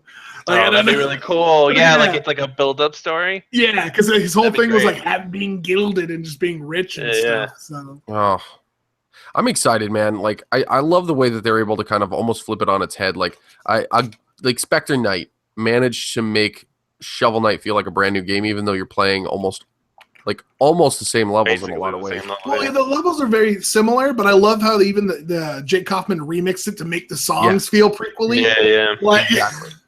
Like everything is different. You know what I mean? Like every little thing has been everything, but you see how like, oh, I see how this became the level it is now. Mm-hmm. Like I think it's super cool because everything feels like it's an in progress version of the levels you play through Shovel Knight. Exactly. And I was like, this is really awesome. Like, I had such a good time. But then I beat the game of Spectre Knight, and I hated New Game Plus mode, where your health constantly drains because your health and your will and your darkness are one bar, and it constantly goes down. That's brutal, dude. It is super brutal. Because I'm like, oh, I can't use all these sweet abilities I've just been spamming the crap out of. Oh, Jesus Christ. That's really brutal. Man. That's a great choice. Both you guys kind of cheated, but you didn't know. I guess I could swap Shovel Knight for Terraria because nobody really played it. I should say a lot of people played it, but everybody gives it the wrong impression. Because everybody assumes it's something like Minecraft, and it's everyone not. Thought it was Minecraft. It's nothing like that. And that's the easiest way to describe it, but it's so off the point. Right, and that's because I'm like, technically you can mine stuff and build houses, but the point of the game is actually a dungeon crawler. You're going around killing giant bosses. And one of my favorite points of the game is like you're basically working your way down all the way to like the core of the planet at this point, and it's just like hell. And you fight a big wall of flesh thing or whatever, and once you kill it, boom, now you enter hard mode, and everything on the surface has changed, and it just made a whole bunch of different new biomes on top of the surface, and there's like 7 new more bosses that you have to go kill out on the surface. Very awesome. No, dude, it is such a good game. It's just it's funner to play with people, obviously. That's being ported to Switch too, so maybe I'll pick it up there too. Nice. I don't know. I think I'm just gonna pick up any game that I can on the Switch. That's probably what's gonna happen. Like Terraria was the game that I had a lot of fun with. Like I remember I ended up playing on this their server, and they built a legitimate entire pyramid out of gold and like just giant switches and stuff like this. The crazy stuff you see in Minecraft, but it was all functional. Like so, like oh yeah, this room actually has these trapdoors, and people try to come in, and we farm monsters through this, and it feeds into these chests over here. It's like, dude, what? Wow. Jesus Christ. Super cool. But like, you're like, yeah, and then we got this, and you can build these weapons that make this or whatever. We got to go.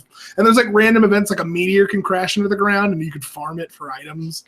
Oh, fuck. That's cool. Yeah, it's nuts, dude. I got to try it because I think it's one of those games that's better played than described. Like, the thing is, it's one of those games like Minecraft, you start it, and the start, you're like, okay, I know the basics. And like Terraria, it's like, it's rough starting. It's a rough. Terraria is so rough.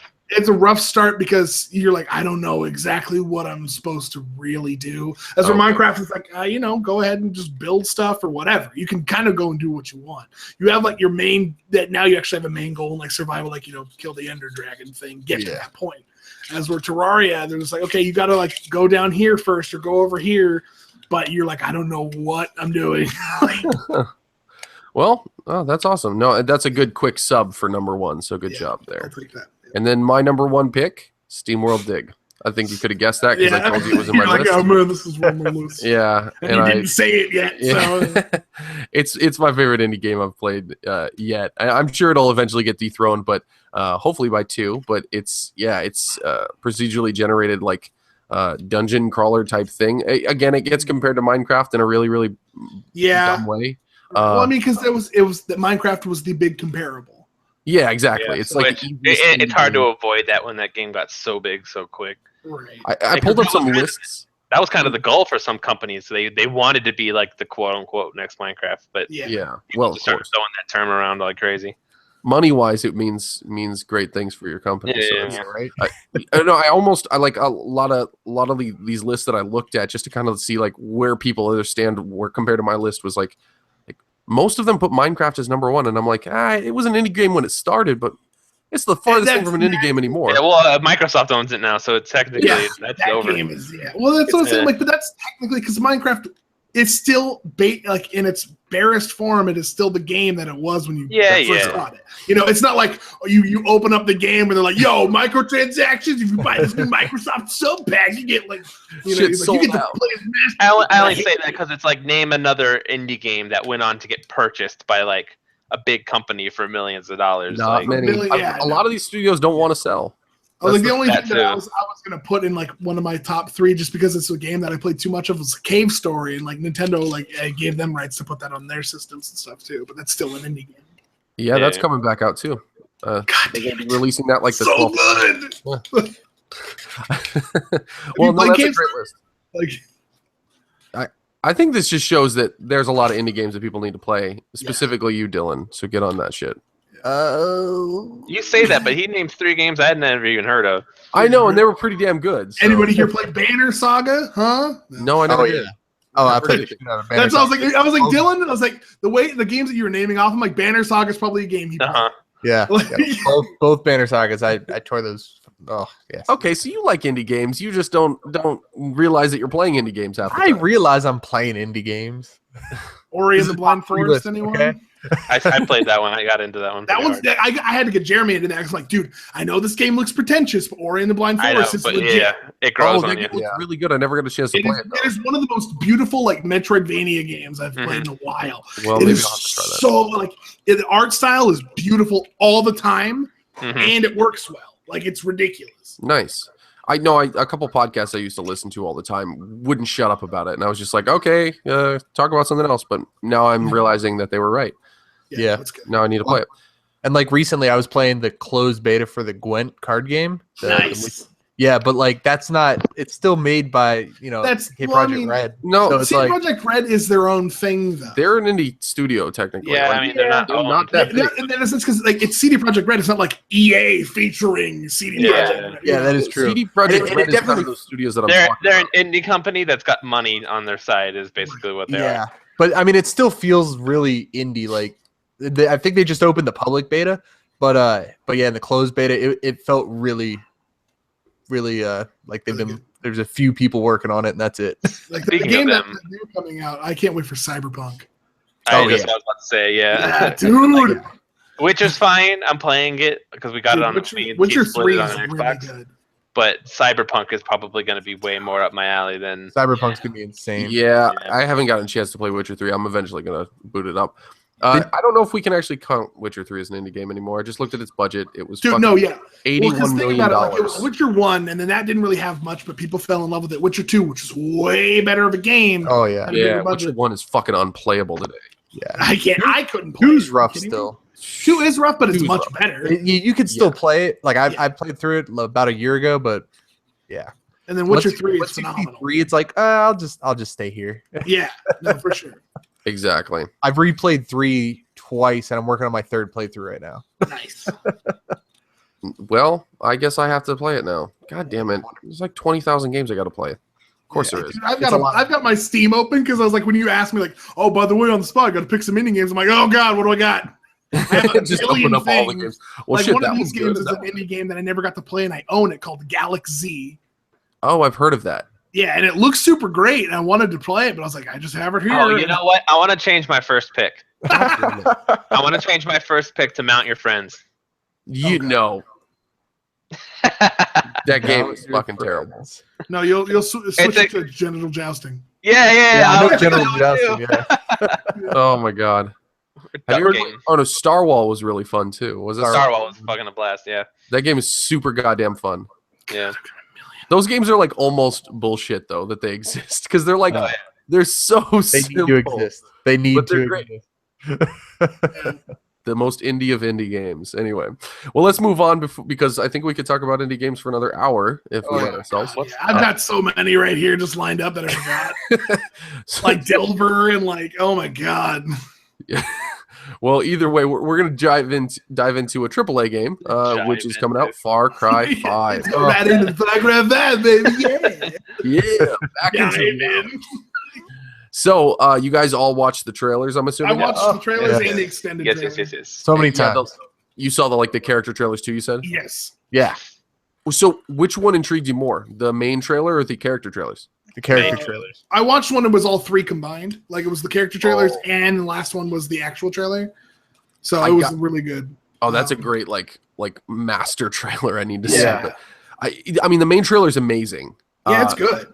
It reminded me a lot of, kind of like Red Dead with like the way the story was playing out and stuff like that. I'll be honest, but it's like modern day almost. Like I wasn't expecting that. It's America. Yeah, it is odd that it's modern day, which I guess we don't really know the timeline of the other of 3 and 4. Like 4 is modern day as well.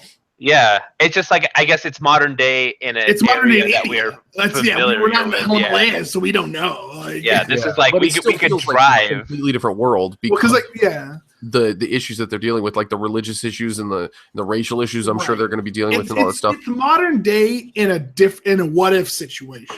Yeah, like in a realistic one. It's not that far of a what if. Yeah, right. Yeah, it's a what if. Like it's not happening, but it totally could. Yeah. Like, it's basically it's an exaggeration of kind of the things that are going on. Yeah, for sure. But I got to say the character trailers are the ones that got me, specifically the Preacher. Yep, the Preacher is my boy. Oh my god, I'm like, I need a whole game about him. I have to be the shepherd or the wolf, and I was like, I'm playing this dude. Dude, like, the voice actor for that guy is fucking gold. Like, I don't know who he is. But when he says wolf, I'm just like shivers down my spine. I was from like, I haven't played a Far Cry since 2, so like, let's buy it day 1. Let's do it right now. Yeah, definitely gonna be playing that. And they put out a few details on it, like you're a deputy from a different deputy that comes into town. Yeah. Okay. So you're an outsider. You get to pick your gender and your skin color. Yes. Nice. Which is interesting. Do they affect different stats? You have better running speed if you're black. There you go. I knew it. Not racist, I swear. No. It kind of is. That's okay. You get a dog, and you can command it a la Primal. Okay, cool. Nice. One person was quoted as saying you could send the dog out, watch it rip a guy's throat out, and then it'll grab his gun and bring it back. Yeah, it's supposed to be pretty intense. Nice. Yeah. Seems like a good dog. Yeah, I know they have the one of the best pictures that they have from the game is that recreation of Last Supper. Last Supper. Last Supper. Yeah. It looks it says a lot with that poster. Yeah, so much It good looks stuff. great. Yeah. well, And and like the opposing cult or whatever they are, Yeah. they're like what, preaching that the world's gonna end and that like Yeah, they they're a need to save doomsday everybody. cult. Yeah. Yeah. So there's a couple cool details about this game too that like get me really pumped. First of all, we kind of mentioned a little bit, but the co-op, the Yeah. entire game being entire like game's 2-player co-op. Yep. Yes. I don't know how much I bitch on this podcast about more games needing to be this, but let's just add it to the list. I think it's number 5. Well, I'm it's so happy about this. It's a thin line you're treading with co-op because it's like Yeah. you get really good co-op or you get like Dead Space 3 co-op. I don't give a shit if it's just like drop me in and let me play alongside the guy. Like I just want it there. That's cooler. I mean, well, because you get like co-op like that or Mario Galaxy 1 co-op. That's bad co-op. Yeah, that's what I'm talking like. All right, so I get to play the game. You get to shoot my currency at people. I mean it like I hate to say it, but like Gears of War did it right because when you drop into co-op, you're playing a character who's already walking around with you. Right. Yeah. No, that's smart. So you're not just like because in Dead Space it was just like, oh yeah, here's this character you play when you play as co-op. My name is John Marine. My mission to help you with your mission. Exactly. Yeah. So it'd be like if there was co-op in Doom and they didn't explain it, there was just another Marine. Would you You know, it'd be great. You just does that really fucking ruin the game? Like play it single player if you want to ruin the game. No, but like you know what would be funny about? Sorry, I'm sorry. You keep going. Make it worth it. Make an effort. Make it make sense, or or at least have Incorporate impact into the story somehow. Like I was like, it'd be funny if in Doom, because the newest Doom was phenomenal. But it'd be hilarious if like you're like, oh man, we got drop-in co-op with the new Doom. What? So you're just like playing as John Space Marine, and then you're like, oh, so you press A on controller 2, and you're just like an imp, just like, you know what? Screw it, I'm gonna play as this guy's best friend, and there's just like an imp that's in front of you is now you're like player 2. Oh my god, that'd be great. I'd laugh, or just like a dead body pops up, like, yeah, I got guns too, bro. Or how about this? This would be the fun. This is totally off topic, but it'd be fun if you could drop into Doom and like play as the enemy, and like suddenly you're on the other side of the map, and you can go and find the guy and try to kill him, and you just keep respawning as one of the random. Him over. There was one that's called online multiplayer. Yeah, right. Yeah, no, there but was a it's game not a online. long time ago. You guys may have heard of this game before. It was called Perfect Dark. Now, Perfect Dark had a game that had co-op, and it also had counter-op. And counter-op was literally that. You play as sounds a single amazing. player, and the second player played as just random enemy guy to come and try and kill you. So you it was great. Like throughout the regular level, basically. Yeah. It was, awesome. the first player played as Joanna Dark, trying to beat the level, but player 2 was just trying to kill you. That's great. It's called. Or there's that, the game. there's that. I forget what it's called, but there's this dungeon crawling game where one player is like the hero who's dungeon crawling, but then the other player plays like a, I don't know, not a necromancer, but they basically they can Fable game. They can possess the monsters that are in the dungeon. Like at will. Oh, what was that? There's a name for it. It looked really cool. It was like in blood or something. I don't. It sounds legit. It was really cool, awesome. but like the counter things, I don't. Obviously, it's not what they're going to do with Far They're Cry. called But Overlord, or I don't. I imagine Far Cry 5 is open world, right? oh yeah, I mean, 3 and 4 were so. and Primal. Yeah, it has to be open world. Yeah, Like I would Crawl. be totally down. The game is called Crawl, by the way. Crawl. Okay. I'd be totally down if Zelda just let you do open world co-op with no explanation. Right, Like you just play as a let me run moblin around in that world with a friend. Yeah. I doesn't would matter. see that would ugh. You know, You for wanna me, know I think the it would be great kind of cool. Like, you know what? You bring in Wolf Link and you just play as the wolf. That would be cool. I don't even need an explanation though. Like, why does it matter? Like, if you're playing with somebody, you're not actually like. You know what would be the worst? You play as you do like you co-op with like on the new Zelda Breath of the Wild, and you pop in like any of the amiibos, and you just get like second player just plays Navi, and you just annoy the shit out of the other character. Bugging the shit out of everybody. You have to play on like your own Switch, so you write like messages to pop up like "Hey," and it's just like a drawing of a penis, or something or it's just like random. It's like it just pops on your screen like, "Here's a tip, dude, stop!" Like, how about this? If you scan in like a Tingle amiibo, you get to play as Tingle for the entire game. You just fly around on a balloon. Yeah. fucking just dancing around. Oh no, yeah. See, I love co-op. So this is great. The Far Cry 5 also has that. Yeah. Looks like there's also like fucking air battles too. Oh yeah, there's gonna be planes, and it sounds like you get into dogfights. Did you guys ever get to play Far Cry 4 co-op? No. But I know what you're talking about. Yeah. No, because Far Cry 4 had this in co-op, and like, so we had this like we always like used this this helicopter thing in Far Cry 4. It was like, dude, this thing was made out of PVC pipe and a motor, but it was like a 2-seater helicopter. Like one guy drove on it, the other person like hung on the side of it, and we were just like, one guy flies, and the dude starts shooting people down below, and we would take over bases constantly. Because we'd like throw meat in inside bases and just drop grenades and just like air raid it, but it was super fun to play Far Cry 4 co-op. Like, but in my point, the co-op, the person driving the plane was a reoccurring character.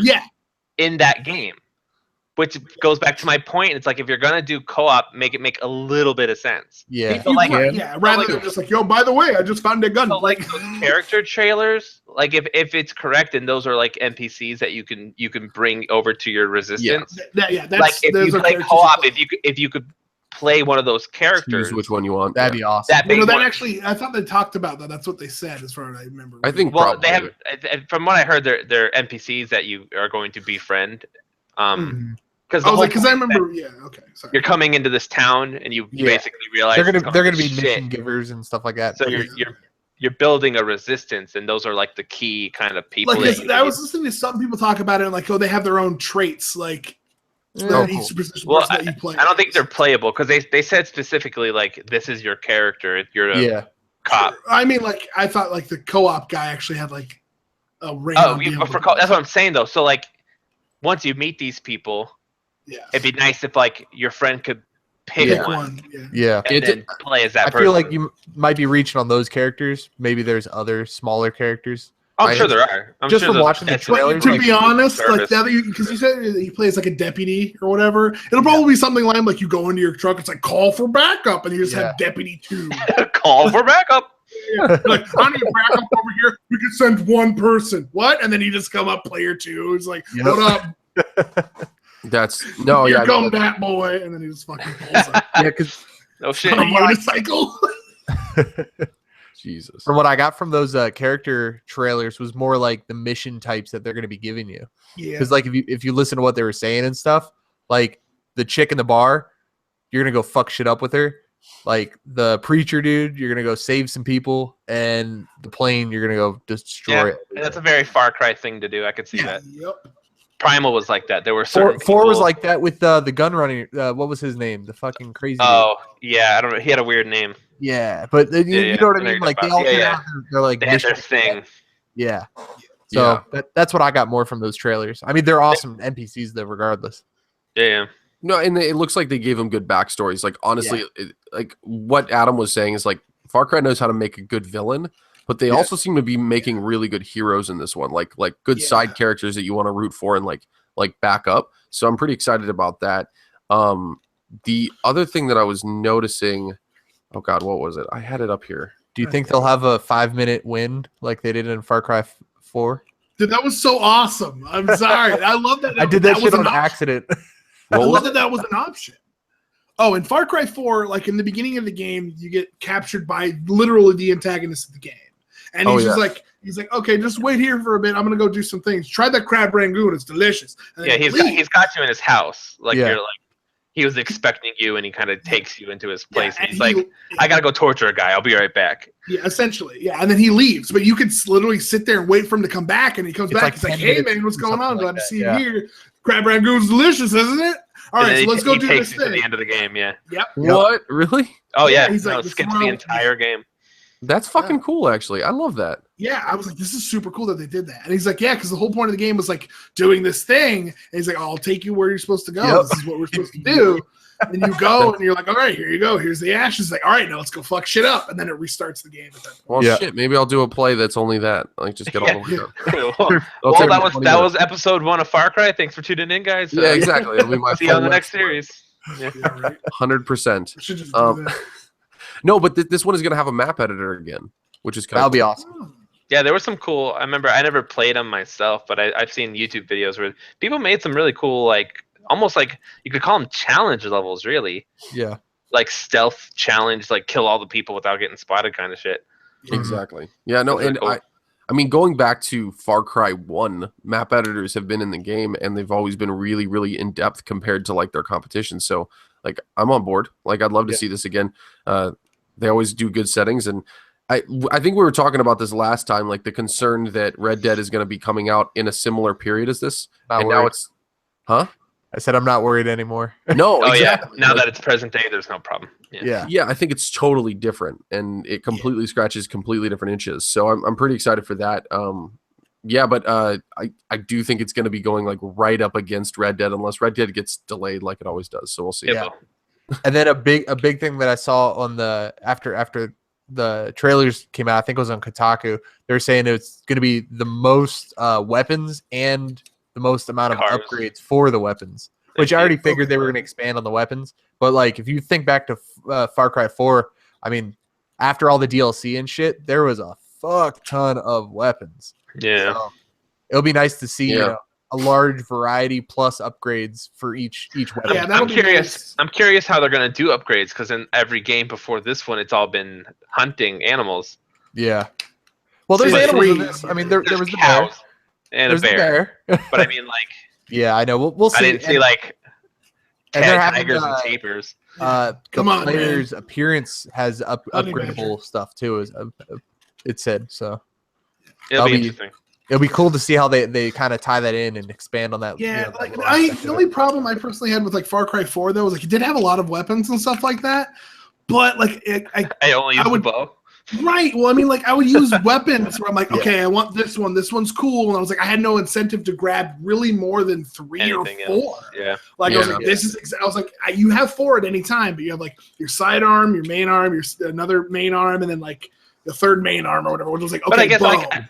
I guess the whole point is choice, though, because like my 4 guns are probably way different from what you use. Exactly. Right, exactly. Yeah. Which is I'm not saying that's a bad thing. I was just like, after a while, you're like, what's the like? Is there a reason for me to switch? Well, you know, I think games even past Far Cry could take a cue from Zelda on that one, where Zelda kind of forced you to use everything. Yeah, because your shit broke. Durability would be a huge change. That'd be awesome. Yeah, it'd be weird because they're guns. I'm not gonna lie. But you had that going on in Far Cry 2, and I wasn't a big fan of it. Well, yeah, it was gotta pretty do impressive something. in Far Cry 2, though. Like you're like, okay, so this gun was pretty cool. Then it starts rusting up, and you're like, oh shit.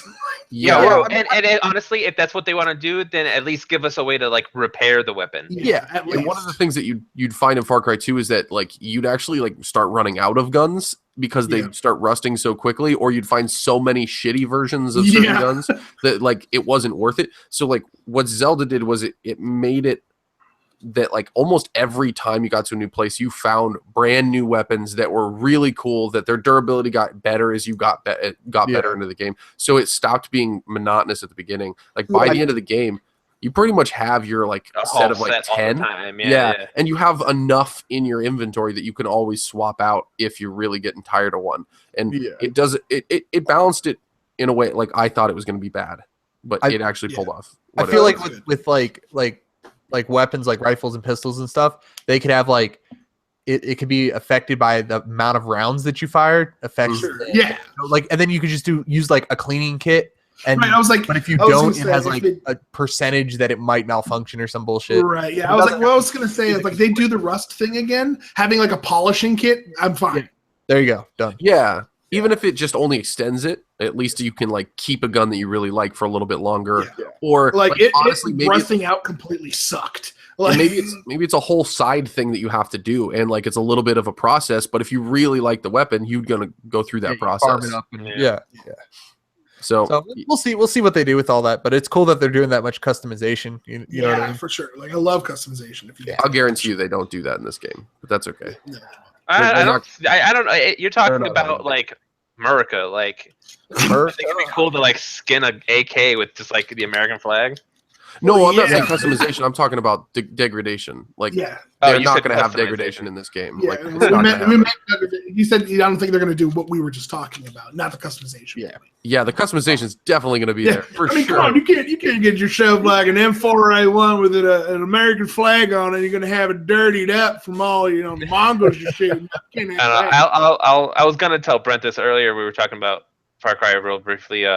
Honestly, like, even if it's just like the same game as 4, 3, just a different skin, I don't care. Far Cry is the only game I really give that pass to because I enjoy Far Cry games. Yeah. Well, it's like Far Cry 3 obviously the story is going to be different. The villain's different. Things are different. But if it's the same gameplay, I'm okay. They changed a little bit here and there. Yeah, there's won't be exactly the same, but like I give them a pretty good pass because I enjoy them. Yeah, it's a good. That's the thing. It's a formula, but it's a good one. It works. It's not Assassin's Creed where the thing is starting to get stale. Like it's like Batman.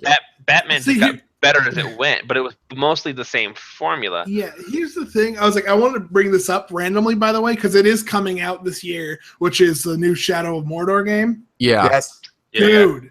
Like, have you played Middle Earth like the first one? Yeah, I love the first one. Dude, it was so good. It's great, super good. And they're like, I just replayed it like a month ago. Yeah, it was still, it's an awesome game because it was like one of those games like, oh, Lord of the Rings, we haven't seen much of that. And like when people describe it, like, it's like, it's like Batman and the kind of combat, and sort of like Assassin's Creed. And that's like, that's fine. But then you actually play it, you're like, yo, this is legit. And they took the so much more. They took the Nemesis system to a whole nother level in this. Dude, that I wish that most games would incorporate something. I was talking about like last time how I think AI needs to get better and better. I think the Nemesis system is like the first step of that. Like being able to customize your own badass villain in the game, basically. Like I will say, as long as they fix it. Yeah, it here's does the better. thing. Like, it was super good. Like, it was an awesome idea. But I remember when I first got the game, I was like, yo, dude, I'm getting this game. And I was playing it. And I went up to this dude and, like, just murdered him. It was like, oh, dead. Cut his head off. And, like, literally stayed in the area. 20 seconds later, he came back. Yeah, and I and then I killed him. And then 10 seconds after that, he walked up. And I was like, dude, are you serious? I fought him 4 times in 2 minutes. Yeah, and he was like straight up afraid of everything about me. Like at that point, because I killed him in like 3 different ways. Yeah, and you kill them in such brutal ways that they can't be back. It's like, what the fuck's going on? His head was gone. But in the new one, they're doing like where you're controlling armies, and it's more of you have to do the control, pick the right guys to attack the base itself, and then you go in and do your fucking one-on-one shit.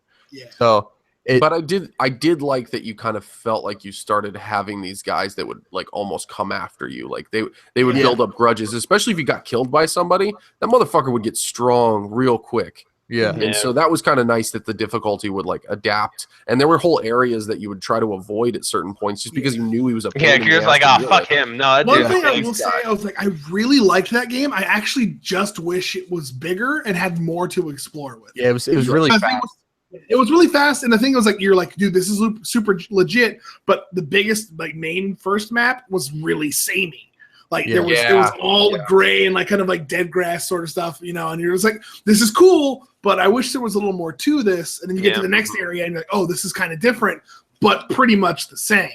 Art direction overall, I felt like the game was lacking for sure. This new one, it's going to mix up the areas a lot, and they said based on what warlord that you put into place when you conquer an area will change the actual landscape of the area. That'd be super so cool. like if you put an orc or orcai or a fucking cave troll, like it changes the overall like landscape.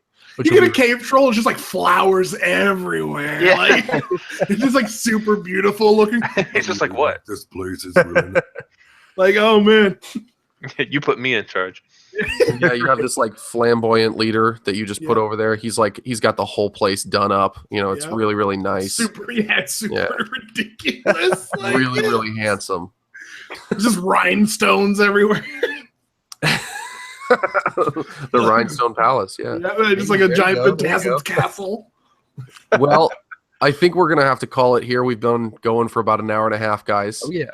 This has been a really good podcast. So I appreciate Brent, you coming on, and Adam, you coming on again, obviously. I'm sure we'll have you guys on again. But yeah, I just wanted to wrap everything up here and sign off. But we had one last announcement we wanted to make, me and Dylan, for the channel. We had started a Patreon page just because we wanted to see if there was anybody out there that likes the content and wants to support it long term. Again, we only want you to do it if you actually feel it. So go ahead and check it out. I'm going to go ahead and post it in the chat, and we'll be putting in the description. Hey, I've got a Patreon too. What was that? I was like, hey, I got a Patreon too, guys. Oh, yeah. No. Go ahead and shout out your Patreon as well. It's mostly for my music and art, but like if you like it, it's just patreon.com/Kod3word. I'm not going to force you to do anything, you know. I mean, if you enjoy it, cool. Yes, he is. I changed all the tiers actually, so people who are just at least donate $1 get whatever. Yeah. Like, because I used to have it where I was like, it was like $5 and up. I was like, you know what? If people are supporting me, they should just at least be able to get everything before other people. If they're just even $1. So, and I'm gonna say, like, Metroid remix, by the way. I'm a huge fan of your work. We've already started incorporating it into some of our intro videos, and I'm gonna continue to be doing that. So please, yeah, if you want to get a sample of that, try to check out some of the latest My Mom Plays episodes. Yes. The intro music is actually his remixes and things like that, and his original music. So we'll be putting more of that in there because I really like what it is. And like I said, yeah, back us. It's just patreon.com/gamecode with a 3, like always. Yeah, check us out. Like, that's anything that you guys can do is going to help us out. We really want to make this something that can be long term, and we want to make the content that you guys want to see. So give us feedback. Now, one advantage of signing up with just $1 a month gets you an audio version of the podcast, which will be released right after we do the live version. So that's kind of a nice advantage that you'll be able to get. You can listen to us the next day if you don't want to. Yeah, so if you're like working or something and you're like, I can't really watch it, you can just put it on and just listen exactly. to it. There you go. Yeah, but that's all we have for you this week. You've got to stay tuned because Dylan's going to be doing live streams all weekend, right? Like 15 minutes. Oh, he's about to jump on right now. So definitely don't go anywhere if you guys are still there. And we'll be coming at you real quick here. Yeah, is there any other place that they can find you, Brent, other than Patreon? Sell the potatoes. Yeah. You make sure to check out our channel, The Potatoes, over on YouTube. It's PRO. Yeah, PRO. Protatoes. The Protatoes. Yeah. Their shit is funny. Is our URL still that, or is it still like not custom yet? I don't know. It's not like you guys have to have like 100 subscribers to get it. Oh, gotcha. I was like, because I know my regular channel at Kod3word does have its own URL, but you can find me on my YouTube, obviously, at youtube.com/Kod3word. Make sure to watch our show, The Potatoes, with me and my buddy Jeremy. And you could also find me on SoundCloud or even Newgrounds at this point. There's a lot of stuff there. Nice. Yeah. Cool. But you can find both my art and that, or you can just go and follow my Twitter at Kod3word. So. Very sweet, man. You're everywhere. Adam, you need to get on top of that shit, right? All right, well, I've got my channel. I also, like he said in the beginning, I help edit their stuff. Yeah. I do all the funny visual things. Yeah, he does do a lot of. He's been really cool about editing. One thing I do got to say, get those tags, damn it. Yeah. Anyways. In the descriptions tag. Well, okay, we'll talk about that. Talk about that off stream. Also, randomly, if you're bored, you can check out my Twitch. But my Twitch is literally twitch.tv/ ready for it, Johann von Struzelborg. Oh, yeah. I do know that one. You're gonna have to type that one out. Johann, you may want to put that one in the chat if you can. Well, on YouTube second. Or something like that, or send it to me and I'll put it in the description. But either way, check us out everywhere you can. Make sure to like, comment, and subscribe. YouTube's kind of the main place we upload content, but we're also now on Beam occasionally. So check us out there. We're trying out that to be able to do it as well. And then from there, just stay tuned for all the upcoming content. We appreciate you guys tuning in. And as always, stay classy, coders. Bye.